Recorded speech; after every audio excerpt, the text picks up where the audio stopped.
आशीष sir आपका welcome करता हूं आपके अपने YouTube channel zero to infinity पर। चिल्ड्रंस, आज हम लोग केमिस्ट्री का चैप्टर नंबर फर्स्ट स्टार्ट करने जा रहे हैं, जिसका नाम है केमिकल रिएक्शंस एंड इक्वेशन। इसका हिंदी में क्या नाम होगा? रासायनिक समीकरण, रासायनिक अभिक्रियाएं एवं समीकरण।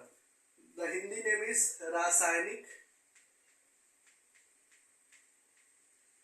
अभिक्रियाएं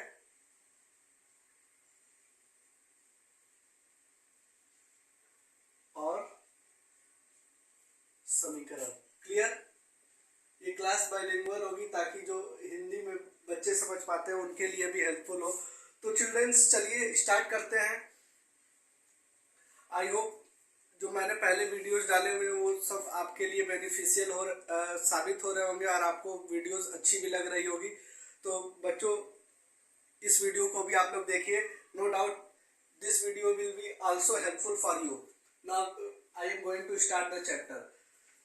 चिल्ड्रंस, जैसा कि चैप्टर का नाम ही है केमिकल रिएक्शन, तो सबसे पहले हम लोग क्या पढ़ेंगे कि ये केमिकल रिएक्शंस होते क्या हैं। आप लोगों ने अपने लाइफ में बहुत सारा नाम सुना होगा कि ये मिल करके रिएक्शन कर रहे हैं तो ये बनता है।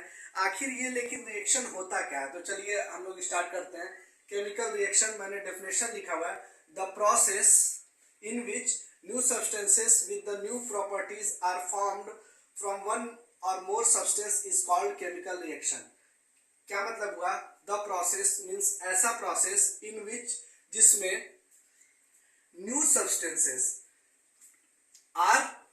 Substances with new properties are formed. मतलब क्या हुआ कि ऐसा प्रोसेस जिसमें नए सब्सटेंस बनते हैं, और वो नए सब्सटेंस कैसे होते हैं? तो उनकी प्रॉपर्टी बिल्कुल ही न्यू होती है। कैसे न्यू होती है? तो जिनसे मिल करके वो बने होते हैं उनके कंपैरिजन में जो बनता है उसका प्रॉपर्टी बिल्कुल ही अलग होता है। इसीलिए लिखा गया है कि ऐसा प्रोसेस जिसमें नया सब्सटेंस बनता है, न्यू सब्सटेंस बनता है विथ न्यू प्रॉपर्टीज, और जिसकी प्रॉपर्टी भी न्यू होती है। और कैसे बनता है? From one or more substances, एक या एक से ज्यादा सब्सटेंस से मिल करके इज कॉल्ड केमिकल रिएक्शन। अगर डेफिनेशन समझ में नहीं आया होगा तो कोई बात नहीं, अभी जब हम इसको थोड़ा सा एक्सप्लेन करेंगे, जब मैं आपको एग्जांपल्स के थ्रू समझाऊंगा और उसके बाद जब आप डेफिनेशंस को देखोगे तो बिल्कुल क्लियर हो जाएगा। चलिए स्टार्ट करते हैं। जैसे मैंने ये फर्स्ट एग्जांपल लिया, Na का मतलब होता है सोडियम और Cl का मतलब होता है क्लोरीन। तो देखिए, सोडियम और क्लोरीन ये एक सब्सटेंस हो गया और ये एक दूसरा सब्सटेंस हो गया। This is substance 1 and this is substance 2, and bye reacting these two substances we are finding NaCl। और ये जो मिल करके क्या बना रहे हैं? हमारा एक NaCl बना रहे हैं। तो हम ये कह सकते हैं कि देखो, दो सब्सटेंस मिल करके क्या बना रहे हैं? दो सब्सटेंस मिल करके NaCl बना रहे हैं। और देखो, ये जो Na होता है ये तो मेटल होता है, ये जो क्लोरीन होता है ये तो नॉन मेटल होता है, लेकिन ये जो NaCl बन रहा है यही तो हमारा कॉमन सॉल्ट होता है। तो इसकी प्रॉपर्टी मेटल की तरह होती है, इसकी प्रॉपर्टी नॉन मेटल की तरह होती है, लेकिन जब ये दोनों मिल जा रहे हैं तो एक नया चीज बन रहा है, सॉल्ट, और जिसकी प्रॉपर्टी बिल्कुल अलग होती है। तो देखो, मैंने लिखा भी हुआ है, वन और मोर सब्सटेंस, एक या एक से ज्यादा सब्सटेंस मिल करके न्यू सब्सटेंस, एक नया सब्सटेंस बना रहे हैं विथ न्यू प्रॉपर्टीज। और इसकी प्रॉपर्टी क्या है? बिल्कुल नहीं है। जिनसे मिल करके ये NaCl बन रहा है उनके जिनसे मिलकर के बना हुआ है। तो NaCl किन से मिलकर बन रहा है? Na से और Cl से। तो जिनसे मिलकर के ये NaCl बन रहा है उनके कंपेयर में इसकी प्रॉपर्टी बिल्कुल ही अलग है। तो हम ये क्या कह सकते हैं कि देखो, दो सब्सटेंस मिल करके एक नया सब्सटेंस बना रहे हैं और जिसकी प्रॉपर्टी बिल्कुल अलग होती है, तो उसी को तो हम लोग केमिकल रिएक्शन करते हैं। इसके डेफिनेशन में भी लिखा हुआ है, the process in which new substance is form. एक न्यू सब्सटेंस बन रहा है विथ न्यू प्रॉपर्टी, इसकी प्रॉपर्टी भी बिल्कुल नई है। Are formed from one or more substance, एक या एक से ज्यादा। तो यहाँ देखो, दो लोग रिएक्शन कर रहे हैं, तीन भी रिएक्शन कर सकते हैं, चार भी रिएक्शन कर सकते हैं। जरूरी नहीं है कि जिनके बीच में रिएक्शन हो रहा है वो केवल दो ही हो, तीन भी हो सकते हैं, चार भी हो सकते हैं। बहुत सारे एग्जाम्पल्स हम लोगों को आगे देखने को मिलेगा। ये जैसे जैसे हम लोग इस चैप्टर में आगे बढ़ेंगे, आपको दो के बीच में रिएक्शन देखने को मिलेगा, तीन कंपाउंड्स के बीच में रिएक्शन देखने को मिलेगा, और जिनके बीच में रिएक्शन होता है उनको क्या कहते हैं, जो ये हमारा बन रहा है उनको क्या कहते हैं, ये भी हम लोग आगे पढ़ेंगे। क्लियर। नाउ सेकेंड एग्जांपल देखो, जैसे ये H2 है, हाइड्रोजन, O2 है ऑक्सीजन, और मिल करके क्या बन रहा है, हमारा वाटर बन रहा है। मीन्स यहाँ पर भी क्या हो रहे हैं, दो सब्सटेंस मिल करके एक नया सब्सटेंस बना रहे हैं। और आप बोलोगे कि सर ठीक है, ये बात तो समझ में आ गया कि एक न्यू सब्सटेंस बन रहा है और दो या एक से ज्यादा, तो यहाँ पर दो सब्सटेंस मिल रहे हैं। यहाँ लिखा हुआ है ना, one or more than one, एक या एक से ज्यादा, तो यहाँ दो सब्सटेंस मिल करके एक नया सब्सटेंस बना रहे हैं। लेकिन इसकी प्रॉपर्टी न्यू कैसे हुई, तो देखो जो ये H2 है, ये हमारा हाइड्रोजन गैस होता है, ये जो ऑक्सीजन होती है हमारी वो भी गैस होती है। लेकिन ये जो वाटर बन रहा है, ये वाटर तो लिक्विड के फॉर्म में बनेगा। क्लियर। तो इसकी प्रॉपर्टी कुछ अलग है, इसकी प्रॉपर्टी कुछ अलग है, लेकिन जो हमारा बन रहा है उसकी प्रॉपर्टी कुछ अलग है। तो इस तरीके से हम कह सकते हैं कि दो या दो से ज्यादा सब्सटेंस मिल करके एक नया सब्सटेंस बना रहे हैं और जिसकी प्रॉपर्टी बिल्कुल ही न्यू है। तो ये भी हमारा क्या है, केमिकल रिएक्शन है। क्लियर। नाउ अब यहाँ देखो, जैसे मैंने पहले वाले रिएक्शन को ही उल्टा कर दिया, ऐसा भी तो हो सकता है, जैसे ये दोनों मिलकर के ये बना रहे हैं, तो अगर हम इनको ब्रेक करेंगे तो NaCl मिलना चाहिए ना। जैसे कि सीमेंट, बालू और ईंट से मिलकर के ये मकान बना हुआ है, तो अगर जब हम इस मकान को तोड़ेंगे तो उसमें भी सीमेंट, बालू जिनसे मिलकर के बना वो सारी चीजें दिखनी चाहिए। तो जैसे NaCl Na और Cl से मिलकर के बना हो, तो यहाँ पर क्या रहा है, देखो NaCl जब हम लोग इसका इलेक्ट्रोलिसिस कराते हैं तो जिनसे मिलकर के ये बना होता है, सोडियम और क्लोरीन बिल्कुल अलग हो गए। तो आप यहाँ पर भी देख सकते हो कि ये देखो, ये हमारा सॉल्ट था, लेकिन जब रिएक्शन हुआ तो ये एक मेटल हो मिला और ये नॉन मेटल बना। मतलब कि यहाँ पर क्या हो रहा है, मैंने लिखा भी हुआ है कि एक या एक से ज्यादा सब्सटेंस एक नया सब्सटेंस बनाते हैं। तो यहाँ पर क्या रहता है, दो सब्सटेंस मिलकर के एक नया सब्सटेंस बना रहे थे, और यहाँ पर एक ही सब्सटेंस मिलकर के दो नया सब्सटेंस बना रहा है। क्लियर। तो यहाँ पर भी क्या रहा है, एक सब्सटेंस है, ये मिल करके दो नए सब्सटेंस बना रहा है और जिनकी प्रॉपर्टी इस NaCl से बिल्कुल अलग है। तो यहाँ पर भी क्या हो रहा है, हमारा केमिकल रिएक्शन है। क्लियर। सिमिलरली सेकेंड वाले एग्जांपल को अगर हम लोग रिवर्स करें तो H2O, इसको जब हम लोग ब्रेक करेंगे तो H2 और O2 में ब्रेक हो जाएगा, और ये हमारा लिक्विड होता है। H2O लिक्विड है और ये गैस, और ऑक्सीजन ये भी गैस। मीन्स यहाँ पर भी हम देख सकते हैं कि एक सब्सटेंस से दो नए सब्सटेंस बन रहे हैं और इसकी प्रॉपर्टी और इनकी प्रॉपर्टी बिल्कुल ही अलग है। तो हम कह सकते हैं कि यहाँ पर हमारा क्या देखने को मिल रहा है, केमिकल रिएक्शन देखने को मिल रहा है। बच्चों मीन्स हम यहाँ से इन शॉर्ट में अगर मैं समझाना चाहूँ तो एक सब्सटेंस मिल करके, और ये सबसे पहले तो ये जरूरी है कि आप खुद सोच सकते हो कि अगर केमिकल रिएक्शन होता है तो एक या एक से ज्यादा मिलकर के कोई नया प्रोडक्ट बनाता है, तो कम से कम एक रहेगा तभी तो कुछ बनेगा। जब हमारे पास कुछ रहेगा ही नहीं तो हम बनाएंगे क्या। तो एक सब्सटेंस मिलकर के वन भी बना सकते, 1 2 3 कुछ भी बना सकते हैं, या 1 2 3 से ज्यादा भी मिलकर के 1 2 3 कोई भी प्रोडक्ट बना सकते हैं। मीन्स एक सब्सटेंस हो उससे हमें कई सारे प्रोडक्ट देखने को मिल सकते हैं, या कई सारे प्रोडक्ट से मिलकर के हमको एक सब्सटेंस देखने को मिल सकता है। जैसे आप इसका एग्जांपल ये होगा, यहाँ देखो कई सारे सब्सटेंस है वो मिलकर के एक प्रोडक्ट बना रहे हैं। ऐसा भी हो सकता है कि मीन्स हमारा एक सब्सटेंस, दूसरा सब्सटेंस, तीसरा सब्सटेंस, कई सारे सब्सटेंस मिलकर के एक सिंगल प्रोडक्ट बना रहे हो। केमिकल रिएक्शन में ऐसा हो सकता है, या हमारा कोई एक सब्सटेंस हो उससे हमें कई सारे सब्सटेंस मिल रहे हो। जैसे कि ये वाला जो एग्जांपल है हमारा, देखो एक सब्सटेंस है उससे हमें दो देखने को मिल रहे हैं, तो 2 3 4 ऐसे बहुत सारे देखने को मिल सकते हैं। ऐसा भी हो सकता है, या हमारे कई सारे सब्सटेंस रिएक्ट करें और कई सारे प्रोडक्ट हमारे बने, ऐसा भी देखने को मिल सकता है। क्लियर। ऐसे तीन पॉसिबिलिटी हो सकती है। क्या मैं समझाना चाह रहा हूं कि कई सारे सब्सटेंस आपस में रिएक्शन करके कोई एक सिंगल प्रोडक्ट बना सकते हैं, या कोई एक सब्सटेंस रिएक्शन करके कई सारे प्रोडक्ट बना सकता है। देखो 1 प्रोडक्ट 2 ऐसे कई सारे प्रोडक्ट बन सकते हैं, या कई सारे सब्सटेंस रिएक्शन करें और हमको कई सारे प्रोडक्ट देखने को मिल सकते हैं। ये हमारा हो सकता है। क्लियर। तो यही रिएक्शन डेफिनेशन में लिखा हुआ है, the process in which new substances with new properties are formed from one or more substances is called chemical reaction. I hope clear हुआ होगा। अब बच्चों जैसे मैं डेली लाइफ में पूछूं कि डेली लाइफ में कुछ एग्जांपल बताओ, तो जैसे कि आप लोगों ने देखा होगा कि जब हमारे पास कोई आयरन की रॉड होती है, न्यू होती है तो एकदम वो ब्लैक दिखता है, लेकिन कुछ समय बाद स्पेशली जब हम उसको इस रेनी सीजन में अगर खुले जगह पर रख दे तो हमारे आयरन के ऊपर एक रेड रेड कलर की लेयर आ जाती है। तो हम कहते हैं कि ये जो हमारा आयरन है उस पर रस्टिंग हो चुकी है। हिंदी में हम उसको कहते हैं कि हमारा लोहे पर जंग लग चुका है। तो होता क्या है कि जैसे कि ये हमारा आयरन की एक रॉड थी, उस पर आ करके क्या होता है, ऑक्सीजन जो है वो रिएक्ट करके ऐसे एक लेयर बना लेती है और वही लेयर जो है हमें रेड रेड कलर में दिखाई देती है। तो वो भी हमारा क्या है, एक केमिकल रिएक्शन है। तो डेली लाइफ में केमिकल रिएक्शन का एग्जांपल आपको देखने को मिलेगा, rusting of iron. Clear? Now सबसे मोस्ट इंपॉर्टेंट जो कि सारे लिविंग ऑर्गेनिज्म में होता है और आपने बायो के फर्स्ट चैप्टर में भी पढ़ा होगा, डाइजेशन।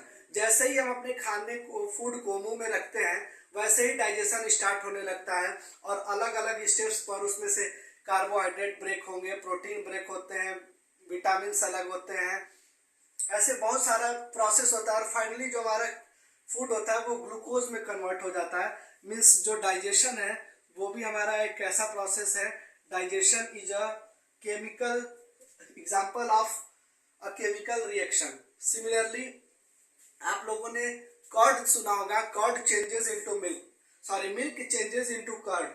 मिल्क जो है वो दूध दही में बदल जाता है। ऐसा कैसे होता है, तो हम मिल्क लेते हैं, उसमें थोड़ा सा क्या करते हैं, दही डाल देते हैं, जिसको कि हम लोग अपने लोकल लैंग्वेज में कहते हैं कि दही दूध में लेकर के थोड़ा सा अगर हम लोग जोरन डाल देते हैं तो वो दूध क्या होता है, हमारा दही में कन्वर्ट हो जाता है। मीन्स पहले हमारा था मिल्क, लेकिन बाद में हमारा क्या बन गया, कर्ड, मतलब कि एक बिल्कुल न्यू प्रोडक्ट मिल जाता है। तो ये भी हमारा क्या हो गया, that is the example of chemical reaction, formation of curd. Clear? ऐसे आपको डेली लाइफ में बहुत सारे एग्जांपल्स देखने को मिलेंगे जो केमिकल रिएक्शन के एग्जांपल हैं। क्लियर? मैं बहुत इजी एग्जांपल्स को लेकर के चल रहा हूं। मैं ये नहीं चाहता कि केमिस्ट्री की तरह पढ़ाया जाए, मीन्स हैवी रिएक्शन लिख दूं और आप देख करके पहले ही डर जाओ।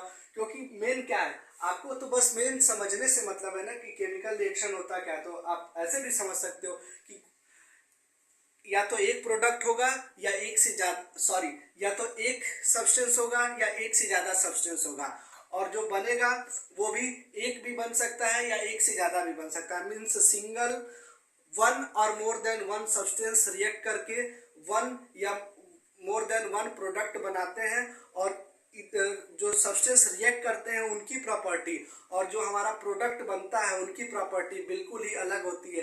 तो इस प्रोसेस को, ये जो पूरा प्रोसेस हो रहा है, इसी को हम केमिकल रिएक्शन कहते हैं। जैसे कि दूध और दही वाला आप एग्जांपल ले सकते हो। दूध हमारा बिल्कुल अलग है, उसकी प्रॉपर्टी बिल्कुल अलग है, और दही उसकी प्रॉपर्टी बिल्कुल अलग है, थोड़ा सा वो सेमी सॉलिड टाइप का दिखता है। तो ये कैसा एग्जांपल हुआ केमिकल रिएक्शन का। अब हम देखते हैं कि केमिकल रिएक्शन इन्वॉल्व्स, जब केमिकल रिएक्शन होता है तो उसमें क्या क्या चीजें इन्वॉल्व होती हैं। जैसे पहला मैंने लिखा हुआ है, change in state. whenever you will see any chemical reaction you will find that there is a change of state। आपको स्टेट में चेंज देखने को मिलेगा। जैसे मैंने यहाँ एग्जांपल लिखा हुआ है H2 और O2। तो देखो H2 गैस में था, O2 भी गैस था, लेकिन जब इनसे रिएक्शन होकर के वाटर हमारा बना तो वाटर कैसा है, लिक्विड। मीन्स गैस से लिक्विड स्टेट में कन्वर्ट हुआ। तो ये हमारा क्या देखने को मिल रहा है कि चेंज इन स्टेट, और ये केमिकल रिएक्शन है, और इस केमिकल रिएक्शन में क्या देखने को मिल रहा है, चेंज इन स्टेट। मीन्स किसी भी केमिकल रिएक्शन में क्या देखने को मिलता है, हमको चेंज इन स्टेट देखने को मिलता है। क्लियर? चेंज इन कलर, आप लोगों को अभी मैंने थोड़ी देर पहले बताया कि आयरन की रॉड पर जब ऑक्सीजन आ करके एक लेयर बना लेती है, तो यही जो हमारा आयरन का रॉड पहले ब्लैक कलर का दिख रहा था, अब वो रेडिश कलर का दिखने लगता है। मीन्स क्या हो गया, उसके कलर में चेंज हो गया, change in colour. So we can also see change in colour during a chemical reaction. Clear? Now third point is change in temperature. बच्चों आप सभी ने देखा होगा या आप ऐसा कर भी सकते हो घर पर, जो हमारा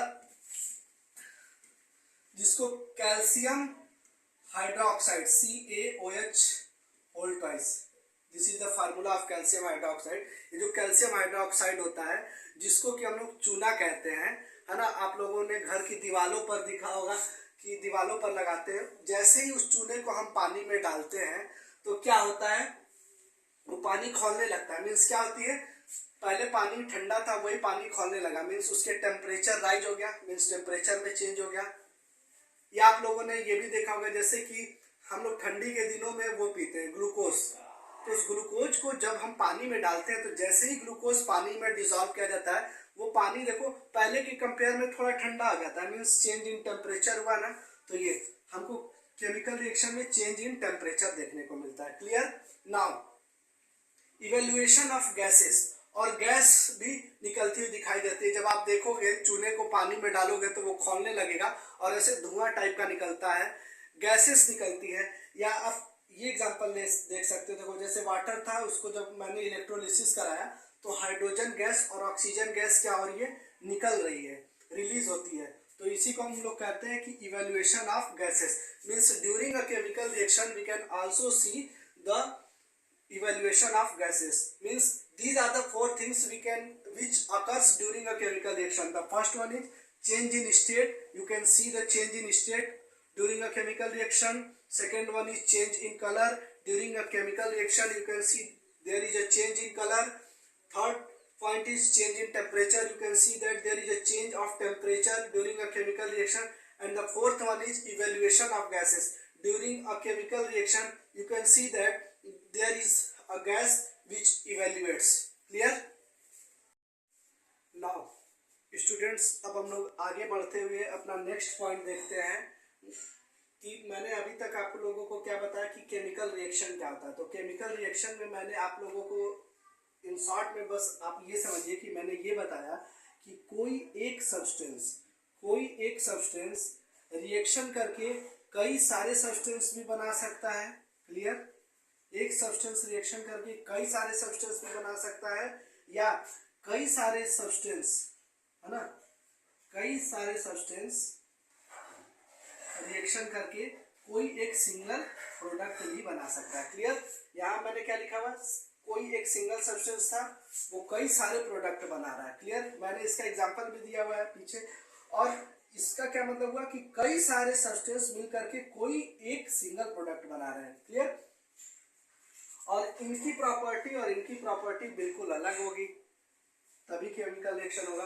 जैसे कि मैंने आपके सामने ये बोर्ड पर एग्जांपल लिया हुआ है, Mg+O2 रिएक्ट्स MgO, है ना, मीन्स मैग्नीशियम और ऑक्सीजन रिएक्ट करके मैग्नीशियम ऑक्साइड बना रहे हैं। तो ये देखो मेटल है, ये नॉन मेटल है, और मैग्नीशियम ऑक्साइड ये बिल्कुल ये कंपाउंड है। क्लियर? इसकी प्रॉपर्टी और इनकी प्रॉपर्टी में बिल्कुल डिफरेंस होगा, बहुत ज्यादा डिफरेंस होगा। और ये कॉमन सॉल्ट है, इसको जब मैंने इलेक्ट्रोलिसिस कराया तो जिनसे मिल करके बना हुआ था ये इसमें अलग हो गया। नेक्स्ट एग्जांपल मैंने लिखा हुआ है कि हाइड्रोजन और ऑक्सीजन रिएक्ट करके वाटर बना रहे हैं। क्लियर? अब हम लोगों को यहाँ ये समझना है कि मैं बार बार बोल रहा था कि ये रिएक्शन कर रहे हैं और ये बन रहा है, तो जिनके बीच में रिएक्शन होता है, जो आपस में रिएक्शन करते हैं, that are known as reactants, उनको हम लोग क्या कहते हैं, रिएक्टेंट्स। और जो रिएक्शन के बाद जो हमारा बन रहा है उसको हम लोग क्या कहते हैं, प्रोडक्ट। क्लियर? जैसे दूध को लेकर के दही बनाया तो दूध हमारा क्या हो गया, दूध, और उसमें हमने थोड़ा सा दही डाला, थोड़ा सा 1 चम्मच डाल देते हैं, तो दूध और वो थोड़ा सा जो दही डाला हुआ है उनके बीच में रिएक्शन हो रहा है, तो वो कहलाएंगे रिएक्टेंट्स। और जो फाइनली कुछ देर के बाद हमारा पूरा दही बन जाता है वो हो गया हमारा प्रोडक्ट। जैसे कि यहाँ पर क्या हो रहा है, और जनरली जो केमिकल रिएक्शन होता है उसमें एरो का हेड, देखो ये हेड है और ये टेल है, एरो का हेड जिस साइड होता है इसका मतलब ये हो रहा है कि इधर से वो चीज बन रही है, तो जो चीज बनता है उसको तो हम लोग कहते हैं प्रोडक्ट। मीन्स अब देखो कंफ्यूज बिल्कुल नहीं होना है, जैसे कि अगर इसी रिएक्शन को हम ऐसे लिख दें Na++Cl- और एरो अब यहाँ लगा दें, तो यही जो NaCl, यहाँ पर NaCl क्या है, ये रिएक्शन करके ये चीज दे रहा है, तो यहाँ पर NaCl रिएक्टेंट्स का काम कर रहा है। NaCl behaves like reactants and Na plus Cl minus is behave like product, और ये प्रोडक्ट की तरह बिहेव कर रहा है। लेकिन इस रिएक्शन में देखो वही सारी चीजें यहाँ पर भी है, लेकिन इस वाले रिएक्शन में जो हमारा Na plus plus Cl minus है वो हमारा किसकी तरह बिहेव कर रहा है, दिस इज आवर रिएक्टेंट, ये हमारा क्या है, रिएक्टेंट है, और ये जो हमारा क्या है, प्रोडक्ट है। क्लियर? आई होप जो बातें मैं आपको समझाना चाह रहा हूं आप सभी वो समझ पा रहे होंगे। क्लियर? नाउ देखते हैं नेक्स्ट। तो सिंपल लैंग्वेज में अगर मैं आपको बताना चाहूँ तो होता क्या है, केमिकल रिएक्शन में कि रिएक्टेंट्स होते हैं, वो आपस में रिएक्ट करते हैं। अब वो रिएक्टेंट्स, जैसे कि यहाँ पर एक रिएक्टेंट है और यहाँ पर कई सारे रिएक्टेंट हैं, तो जब कई सारे होंगे तो उनको रिएक्टेंट्स कह देंगे, और रिएक्टेंट्स से क्या बनता है, प्रोडक्ट। अब जैसे एक बन रहा है तो प्रोडक्ट, और जब बहुत सारे बनेंगे तो उसे हम लोग क्या कह देंगे, प्रोडक्ट्स। क्लियर? यही हमारी एक तरह से अभी तक की जो बातें मैंने बताई उसका आप समरी समझ सकते हो। क्लियर?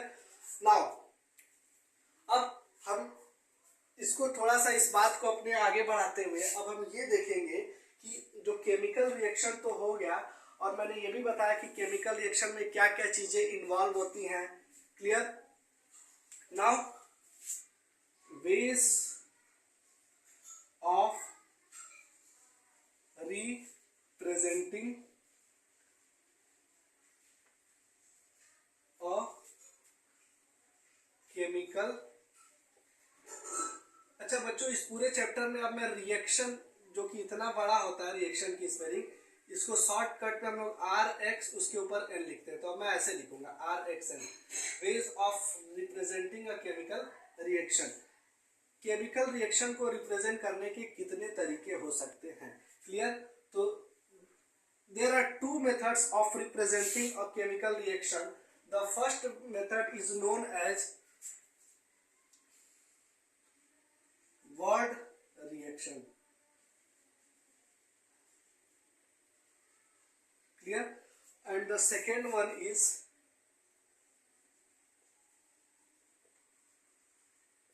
जैसा कि चैप्टर में ही नाम है, chemical reaction and chemical equation. Chemical equation, the first one is word equation and the second one is chemical equation. तो चलिए अब हम देखते हैं कि ये दो तरीके से हम रिप्रेजेंट करते हैं, तो इन दोनों तरीकों में आखिर डिफरेंस क्या आता है। बहुत सिंपल है बच्चों, आप जैसे ही मैं अपनी बातों को फिनिश करूंगा समझाने के बाद बिल्कुल आपको समझ में आएगा। जैसे कि मैं यहां लिखता हूं zinc plus sulphuric acid, zinc sulphate, zinc sulphate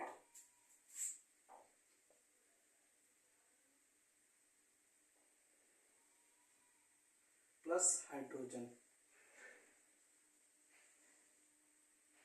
gas. Clear? मैंने यहां पर एक रिएक्शन लिखा हुआ, तो आपको देखते ही लगा हुआ कि सर ऐसे तो हम लोग कभी लिखते ही नहीं है ना। इसी बात को हम लोगों ने ऐसे देखा हुआ है कि Zn plus H2SO4 reacts ZnSO4 plus H2। Clear? एक और एग्जांपल लेता हूं, फिर उसके बाद दोनों को एक्सप्लेन करूंगा। Hydrogen plus oxygen gives water.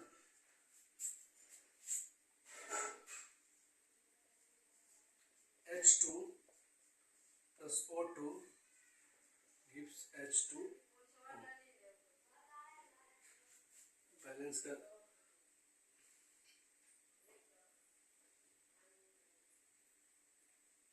Clear? Now children, what is the difference?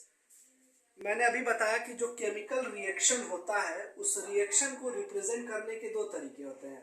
The first method is by representing a word equation.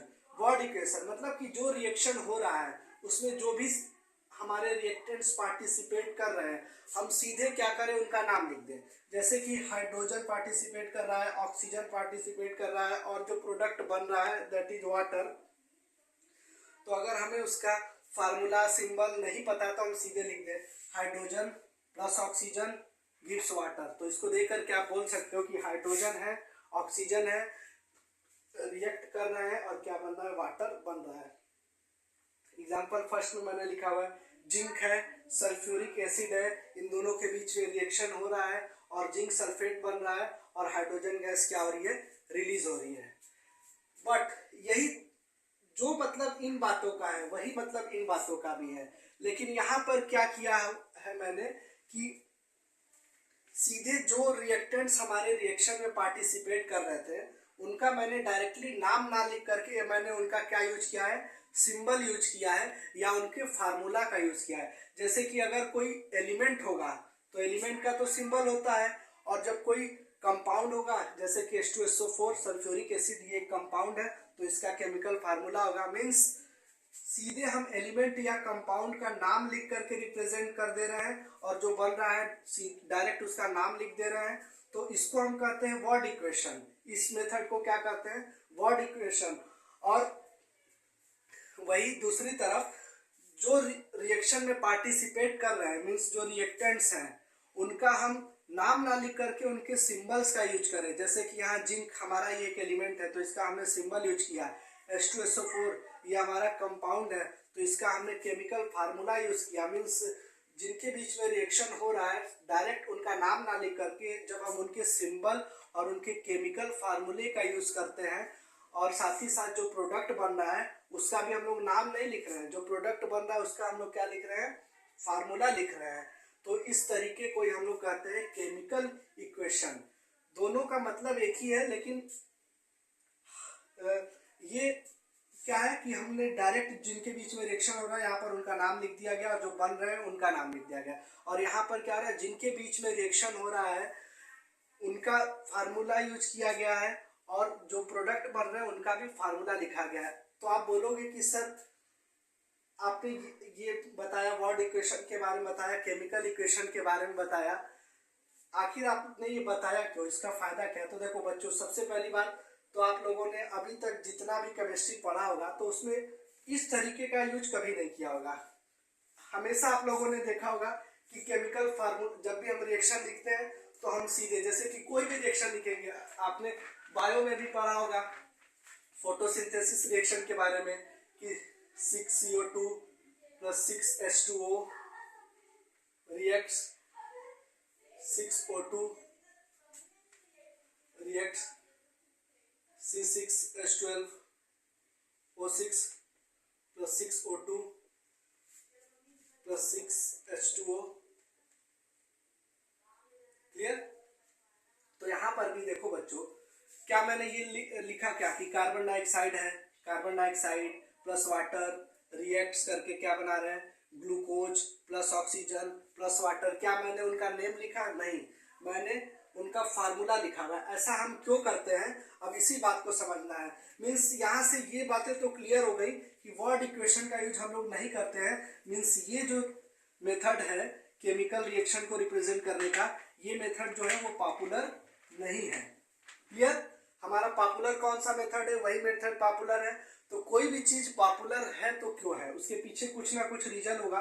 तो इसका रीजन ये है, इसके पीछे 2-3 रीजन है। The first reason is that, आप पहले ही देख रहे होंगे कि ये जो मैंने रिएक्शन लिखा था खूब लंबे चौड़े, कितना ज्यादा स्पेस कवर कर रहे थे और लिखने में टाइम लग रहा था, टाइम कंज्यूमिंग थे।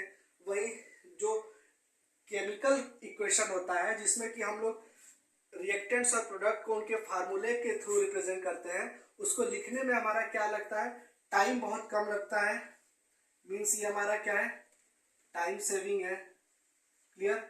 और आप देख सकते हो कि देखो लिखने में टाइम लग रहा था, स्पेस कवर कर रहा था, स्पेस कवर किया तो हमारा मार्कर भी तो ज्यादा खर्च हुआ मीन्स। और ये देखो ये वाला जो रिएक्शन है हमारा छोटे में, उसी बात को हम लोगों ने इफेक्टिव तरीके से छोटे में कह दिया, तो ये हमारा क्या है, टाइम सेविंग है, इकोनॉमिक भी होता है। क्लियर।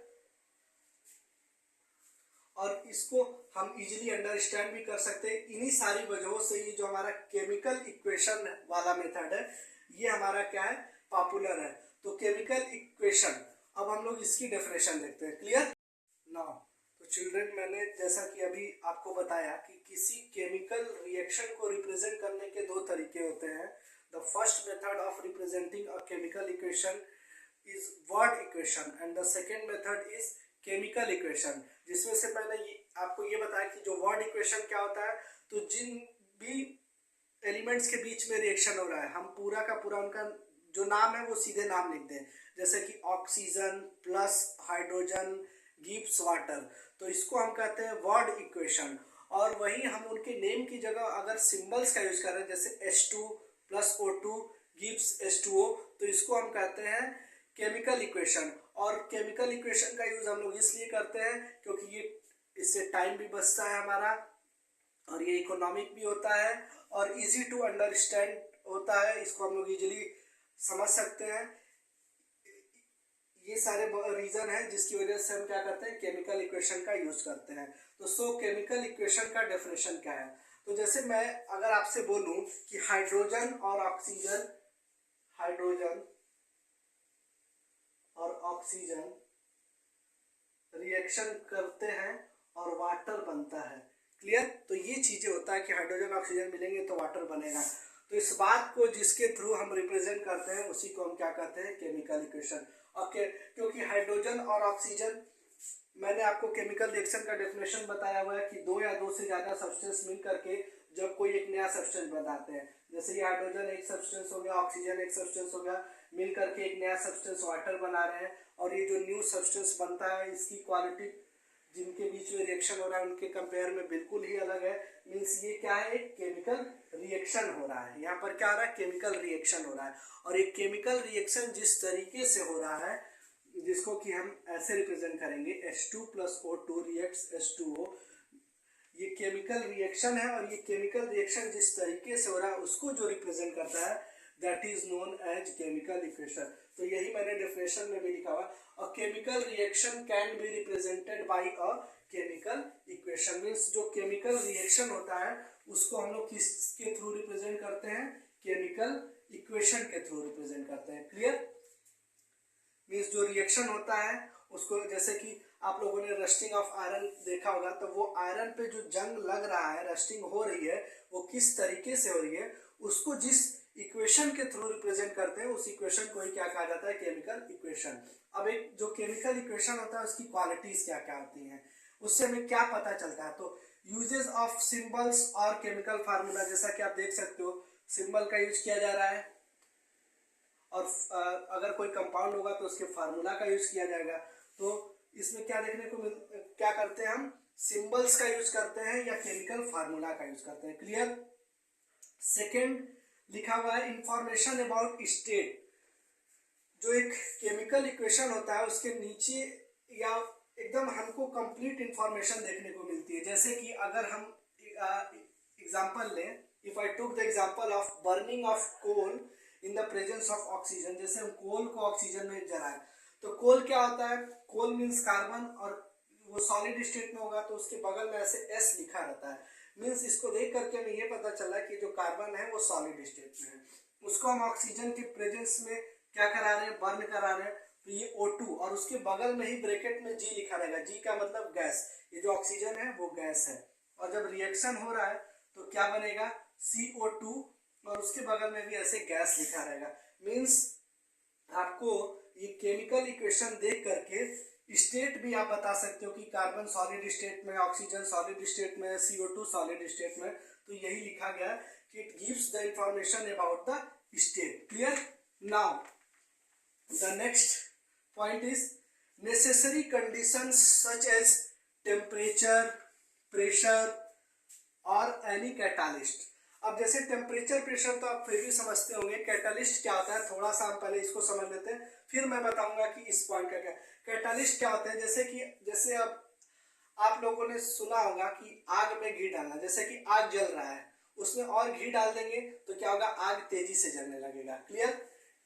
मीन्स जैसे ही घी डाले तो जो हमारा आग जलने का प्रोसेस था वो तेज हो गया। या आग जल रहा है, अगर हम उसको स्लो करना चाहते हैं तो उसमें पानी डाल दें, जैसे ही पानी डालेंगे अब हमारा आग लगना क्या हो जाएगा, कम हो जाएगा। मीन्स घी डालने से आग लगने का जो प्रोसेस था वो फास्ट हो जा रहा था, और वाटर डालने से आग लगने का जो प्रोसेस था वो स्लो हो जा रहा था। उसी तरीके से जब हमारा केमिकल रिएक्शन होता है तो उस केमिकल रिएक्शन में कुछ एलिमेंट्स होते हैं जो कि जिनका यूज करने से क्या होता है, हमारा रिएक्शन या तो फास्ट होने लगेगा या तो स्लो होने लगेगा। तो जो सब्सटेंस हमारे रिएक्शन के रेट को इफेक्ट करते हैं, अब कैसे इफेक्ट करेंगे, या तो रिएक्शन के रेट को बढ़ा भी सकते हैं या तो रिएक्शन के रेट को घटा भी सकते हैं। Means they can increase the rate of reaction और they can decrease the rate of reaction. तो उन्हीं एलिमेंट्स को ही हम उन्हीं एलिमेंट्स को हम क्या कहते हैं, कैटालिस्ट कहते हैं। तो सो कैटालिस्ट क्या होता है, कैटालिस्ट वो एलिमेंट होते हैं जो किसी रिएक्शन के रेट को बढ़ा भी सकते हैं और घटा भी सकते हैं। क्लियर? तो अब हमें जहां जिस तरीके के कैटालिस्ट की जरूरत होगी हम वैसा रिएक्शन करेंगे। जैसे कि सपोज करो कि कहीं आग हमें जलाना है तो और घी डालेंगे ताकि और तेजी से आग जले, लेकिन जब हमें आग बुझाना है तो हम उसमें पानी डालेंगे ताकि आग हमारी बुझे। तो उसी तरीके से बहुत सारे रिएक्शन ऐसे होते हैं जिनकी हमें जरूरत होती है फास्ट कि जल्दी जल्दी से वो रिएक्शन हो, तो वहां पर हम ऐसे कैटालिस्ट यूज करेंगे जो रिएक्शन के रेट को बढ़ा दे। और कहीं कहीं ऐसा भी रिएक्शन करवाना होता है कि रिएक्शन स्लो हो जाए, ताकि जैसे कि आग लगा हुआ है तो आग बुझाना है तो हम जल्दी से आग बुझाना चाहेंगे, तो वहां पर ऐसे कैटालिस्ट यूज करेंगे जो जल्दी से आग बुझा दे। कहीं कहीं ऐसा होगा जो रिएक्शन हमारे लिए हार्मफुल है तो हम चाहेंगे कि वो रिएक्शन क्या हो, बहुत स्लो हो। हम तो पहले तो ये चाहेंगे कि बिल्कुल हो ही ना, अगर हो भी रहा है तो बहुत स्लो हो। तो वहाँ कैटालिस्ट का कैसे कैटालिस्ट का यूज करेंगे, तो इस तरीके के कैटालिस्ट का यूज करेंगे जो रिएक्शन के रेट को क्या करे, डिक्रीज कर दे। तो यहाँ से क्लियर हो रहा होगा कि कैटालिस्ट वो होते हैं जो रिएक्शन के रेट को बढ़ा भी सकते हैं और घटा भी सकते हैं। तो अब हम इस पॉइंट को समझते हैं कि नेसेसरी कंडीशन, जो केमिकल रिएक्शन होता है उससे हमें नेसेसरी कंडीशंस के बारे में भी पता चलता है। जैसे कि मैं यहाँ पर फोटोसिंथेसिस का ही एग्जांपल दूंगा। 6CO2 plus 6H2O gives C6H12O6 plus 6O2। Clear?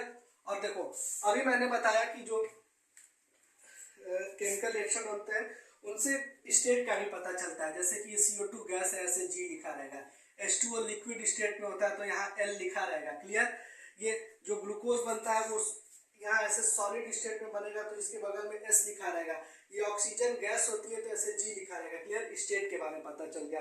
Now we are discussing the point 3 कि टेम्परेचर, प्रेशर या नेसेसरी कंडीशंस। जैसे कि आप जानते हो कि सनलाइट में फोटोसिंथेसिस में जो नेसेसरी कंडीशन ये होता है कि सनलाइट होना चाहिए, तो ऐसे इस एरो के ऊपर लिख देंगे। जो भी नेसेसरी कंडीशंस होते हैं वो सब इस एरो के ऊपर लिखा जाता है। जैसे सनलाइट चाहिए होता है, और क्या चाहिए होता है, आप लोगों ने देखा होगा क्लोरोफिल। तो ये सभी चीजें एरो के ऊपर लिखा रहता है। मीन्स इनके बीच में रिएक्शन हो रहा है, ये चीजें बनेंगी, और ये सब क्या है जो एरो के ऊपर लिखे हुए। मीन्स ये ऐसे कंडीशन होने चाहिए। अगर ये सब चीजें हो लेकिन ये ना हो तो भी फोटोसिंथेसिस नहीं होगा। मीन्स रिएक्शन को करवाने के लिए जो नेसेसरी कंडीशंस होते हैं वो सब भी एरो के ऊपर लिखे रहते हैं। जैसे कि इस वाले रिएक्शन में तो कोई कैटालिस्ट का यूज नहीं करते हैं। सपोज अगर कोई कैटालिस्ट रहता है तो हम उस कैटालिस्ट का, सपोज आयरन का यूज हम लोग इस रिएक्शन में नहीं, मैं बस केवल समझाने के लिए, जैसे कि अगर हम आयरन का यूज एज अ कैटालिस्ट करते हैं तो यहाँ पर ऐसे Fe एरो के ऊपर लिखा रहता है। इसका मतलब क्या है कि इस रिएक्शन में आयरन का यूज एज अ कैटालिस्ट किया गया है। तो जो भी नेसेसरी कंडीशन होंगे, सपोज बहुत सारे रिएक्शन ऐसे होते हैं कि हमें हीट करना पड़ता है, मान लो 300 से 400 तक हमें हीट करना था तभी ये रिएक्शन हो पाता, तो वो भी नेसेसरी कंडीशन यहाँ लिखा रहता। अगर हमें प्रेशर देना होता कि 1 एटमॉस्फेरिक प्रेशर से लेकर के 8 एटमॉस्फेरिक प्रेशर तक देंगे, तो वो भी कंडीशन इस एरो के ऊपर लिखा रहता। मीन्स जो केमिकल रिएक्शन होता है उस केमिकल रिएक्शन में स्टेट पता चल जाता है हमको, जो भी नेसेसरी कंडीशंस होते हैं वो भी हम केमिकल इक्वेशन को देख करके फाइंड कर सकते हैं, क्योंकि सारे नेसेसरी कंडीशंस इस केमिकल इक्वेशन में जो एरो होता है उसके ऊपर लिखा होता है। क्लियरली नाउ अब हम लोग आगे बढ़ते हैं और देखते हैं अपना नेक्स्ट पॉइंट।